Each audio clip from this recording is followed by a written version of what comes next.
Here with Happy Chappy again, and this is You Already Know. So, we do have questions in life, um, and because the light creates all, then the answers are within the light, and the light is within you. But I find we come to the physical world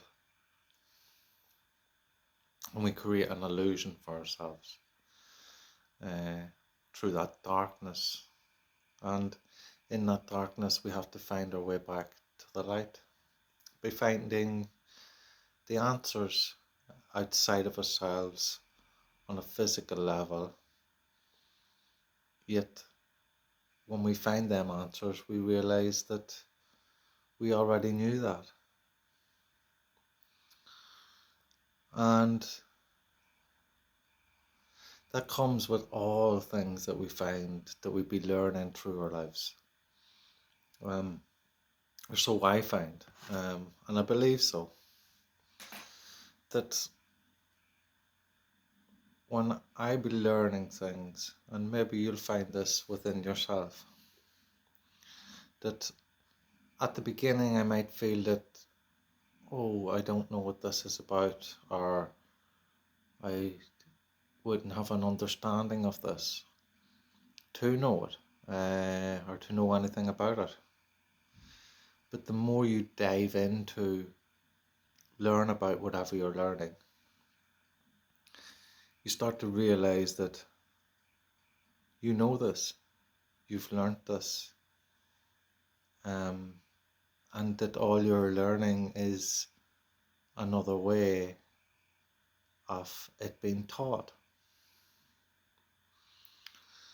And with that, you're just enhancing what you already know in a in another form from another being through another facet of light.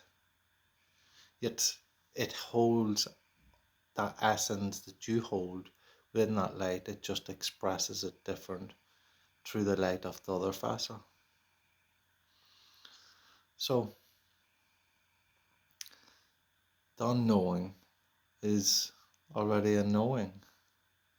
It's just that we're finding ourselves on the outside world, but yet it's within us, each and every one of us, in different forms. So we get to create a better version of it within ourselves through that light that we see in others. And that learning becomes, I suppose,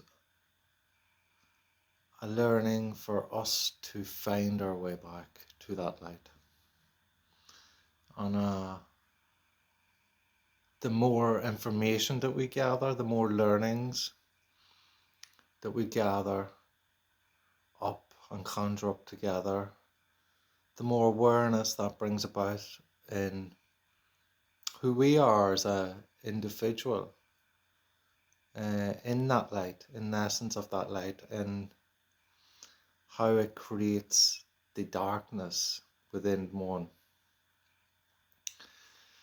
on the surface level. And seeing that we already seen it all before, that we have them answers that's within, and that all that's outside of us and them other facets is the experience of it all, uh, and how it's seen through other facets' eyes. And their eyes is one example, but in all of their emotions, how that facet holds their knowing and how they express it in different ways. So when we're learning something, it's always something that we already know. Anyway, just me having my waffle in the knowing and unknowing, what's real and what's not, as it's all real. It just comes in many a form, yet it's all known, yet seen as unknown. This is Hobby Chopper. Love and peace.